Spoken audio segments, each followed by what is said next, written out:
வணக்கம் CM sir. இந்த reels மோகத்துல இருந்து ரியாலிட்டிக்கு வாங்க. தலைவர்களை எல்லாம் போய் பார்த்துட்டோம் அப்படிங்கிற இந்த டிராமாவை எல்லாம் நிறுத்திட்டு மக்களுக்கு ஏதாவது உருப்படியா செய்யற மாதிரியான வேலைகளை பண்ணுங்க. இன்றைக்கு கோட்டையில தலைவருடைய தளபதிகள்ல ரொம்ப நாரீக அரசியலை உங்களுக்கு உணர்த்தி இருக்காங்க. ஆனா தொடர்ந்து இதே மாதிரி இருக்கும்னு நீங்க நினைக்காதீங்க. கடந்த 5 ஆண்டுகள் திமுக என்ன மாதிரியான திட்டங்கள் கொண்டு வந்தது, என்ன மாதிரியான நடவடிக்கைகள்ல திமுக தொண்டர்கள் ஈடுபட்டாங்க அப்படிங்கறத தான் நீங்க இப்ப பார்த்திருப்பீங்க. எதிர்கட்சியாக ஒவ்வொரு திமுக தொண்டனும் அவங்களுடைய வெறித்தனமான செயல்பாடு மக்களுடைய இருக்கும் அப்படிங்கறத நீங்க இனிமேல் பார்க்க போறீங்க. உங்களையே தோல் உரிச்சு காட்ட போகிறாங்க. உதாரணத்துக்கு பாத்தீங்க அப்படின்னா வெள்ளை அறிக்கை முதல் நாளே பொய், வாயை திறந்தாலே பொய் அப்படிங்கறது அந்த ஃபர்ஸ்ட் ஈவென்ட்லயே தெரிஞ்சு போச்சு. 2001 அம்மையாருடைய ஆட்சி காலத்திலேயே வெள்ளை அறிக்கை அறிவிச்சாங்க. அதே மாதிரி 2021 தளபதி எங்களுடைய மாண்புமிகு தலைவர் அவர்களுடைய ஆட்சியில வெள்ளை அறிக்கையை கொடுத்திருக்கோம். இப்ப நீங்க உலகத்திலேயே முதல் முறையாக நாங்க இப்பதான் வெள்ளை அறிக்கைங்கிறதே தமிழ்நாட்டுக்கு அறிமுகப்படுத்த போறோம் அப்படிங்கிற மாதிரி எதுக்கு சார் அரசியல், எதுக்கு சார் ஆக்டிங் எல்லாம் கொடுக்குறீங்க? உங்களோட ரெண்டாவதா பாத்தீங்க அப்படின்னா செஞ்சியில நடந்த ஏப்ரல் 10ஆம் தேதி குட்காக்களை எரிச்சிருந்தாங்க. அது என்னமோ நீங்க ஆட்சிக்கு வந்த உடனே தான் எரிச்சோம் அப்படிங்கிற மாதிரி எதுக்கு இந்த மாதிரியான ஃபால்ஸ் ப்ரொபகேண்டாலாம்? அதுக்கப்புறம் பாத்தீங்க அப்படின்னா இபி மாதம் நீங்க உங்க வாயால சொன்னதை தான் சொல்றோம். நாங்க எதுவும் தனியா சொல்லலீங்க. மாதம் 200 ரூபாய் யூனிட் நாங்க ஃப்ரீ கொடுப்போம் அப்படின்னீங்க. ஆனா ஃபர்ஸ்ட் டே நீங்க என்ன சொன்னீங்க?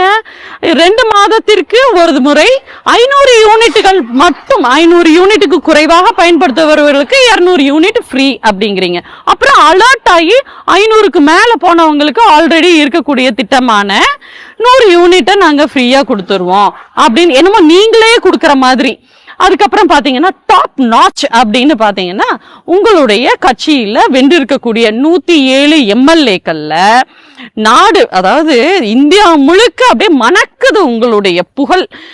அதுல 107ல 41 பேர் குற்ற பின்னணியில் இருக்கக்கூடிய ஒரு கட்சி, டாப் கட்சி எதுன்னா தாவேகா அப்படின்னு தோலை உரிச்சிருக்காங்க. ரொம்ப கேவலமான ஒரு விஷயம்.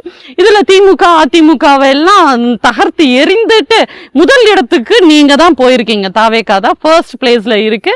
ரெண்டாவது அந்த 41ல 19 எம்எல்ஏக்கள் மிக தீவிரமான குற்ற பின்னணியில இருக்கக்கூடியவர்கள் அப்படின்னு சொல்லியிருக்காங்க. தே ஆர் crorepathies அப்படின்னு சொல்லியிருக்காங்க. ஏழை எளியோரு 45 தலித் மக்களை நாங்க பண்ணிருக்கோம். எதுக்கு சார் இவ்வளோ பொய்? 44 ரிசர்வ் தொகுதி, அந்த 44 தாண்டி பொது தொகுதியில நீங்க யாரை நிறுத்துனீங்க? தாவேகா நிறுத்தவே இல்லை. திமுக கூட்டணியில மேலூர்ல காங்கிரஸ் நிறுத்தி ஒருத்தர் வென்றிருக்காரு. இதுல என்னமோ நீங்களே உங்களுடைய பெருமை எடுத்து சொல்ற மாதிரி உங்க சோசியல் மீடியா டீம் இதேதான் வேலையா? The national wide mainstreams exposed தாவேகா. டிவிகே பாத்தீங்க அப்படின்னா they have did social media manipulation, fake propaganda, fabricated narratives.